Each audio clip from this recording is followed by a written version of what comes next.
Au niveau de Topson, c'est quoi exactement? C'est aujourd'hui 250 ingénieurs qui travaillent sur la robotique. Dans cette robotique, qu'est-ce qu'il y a? Il y a de l'IA développée. Bon, aujourd'hui, depuis 2023, on est en train de concevoir toute une gamme de robots avec les dernières technologies, qui vont être aussi liés en fait, au développement des humanoïdes et des chiens robots.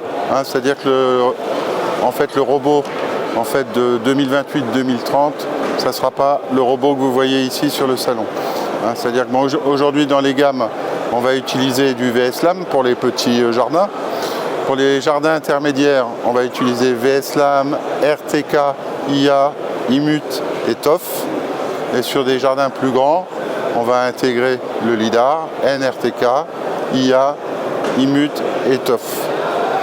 Et après, sur des jardins qui seront destinés à des collectivités ou des paysagistes, on a un robot évolué qui pourra faire une partie de tâches difficiles pour le jardinier dans le jardin.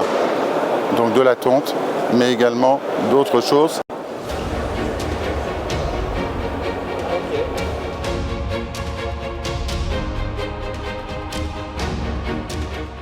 Et il sera également capable d'avoir un peu aussi une fonction d'agronome et d'aider dans le traitement de l'eau et des produits phytosanitaires. Tu tailles ta haie, il y a tout le ramassage qui est pénible des branches pour l'amener au broyeur. Aujourd'hui, c'est des tâches pénibles, automatiques et facilement que tu peux mettre en œuvre auprès d'un humanoïde sans grande difficulté. Par la photo, reconnaître les maladies et indiquer au jardinier les traitements qu'il doit effectuer. Adapter également la tonte en fonction de la croissance de l'herbe. Il y a deux phases de croissance, de avril où c'est la partie haute de la croissance de l'herbe qui va se réduire en juin et redémarrer en septembre. Donc c'est-à-dire le programme de tonte doit être différent. Donc ça doit être intégré également dans le robot.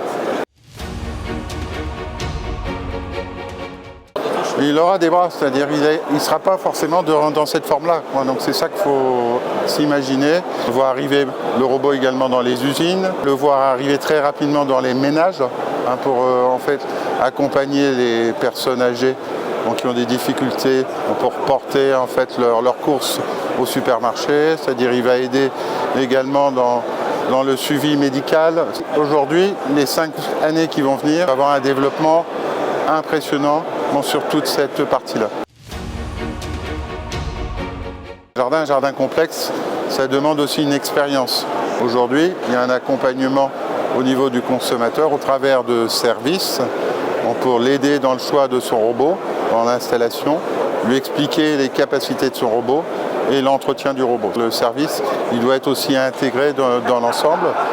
Malheureusement, sur des petits jardins simples, peu sophistiqués, ça sera des ventes soit au travers de la GSB ou Internet, sur des jardins beaucoup plus complexes, où on veut beaucoup plus de fonctions. Il y a un rôle important pour le service.